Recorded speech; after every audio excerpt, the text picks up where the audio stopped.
rebellion was one of the rebellion which shook the British.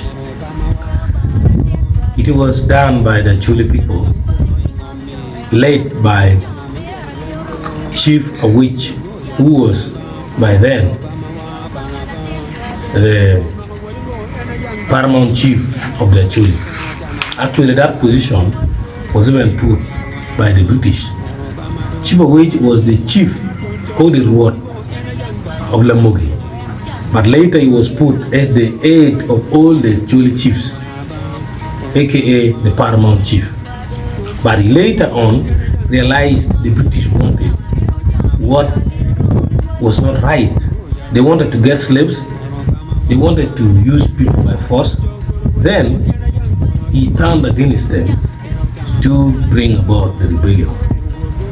Now, the coming of the name of Kololo was as a result of the Lamogi rebellion. That name Kololo came from a Acoli word, Kololo. Kololo means like the expression of loneliness. This came at a time when Chief Awich was captured by the British soldiers, arrested, and was jailed in Kololo, which was one of the greatest British prisoners in Uganda during the time of colonialism. The British arrested him there. Then Chief Awich started crying that I have remained here alone, so lonely, which in a Acoli word he was saying, I don't care can Kololo, in the word, I don't care can Kololo, which means I am now very lonely. He looked left, right, side by side, nobody to help him. He was alone.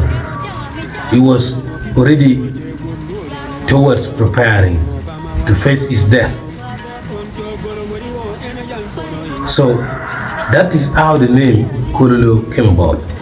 Kololo later on was blessed by the death of Chief Awich and became the independence ground by also a Luo man called Dr. Apollo Milton Obora. So Kololo Independence Ground came about, the name came about due to the arrest and detention of Awich in the place, who was later killed by the British. Something many people don't know. That is the point. So I always say this, until the lions get their own historians, the ant story will always glorify the hunters. Thank you for watching this video. I will see you in the next video if you subscribe to this channel. Bye bye.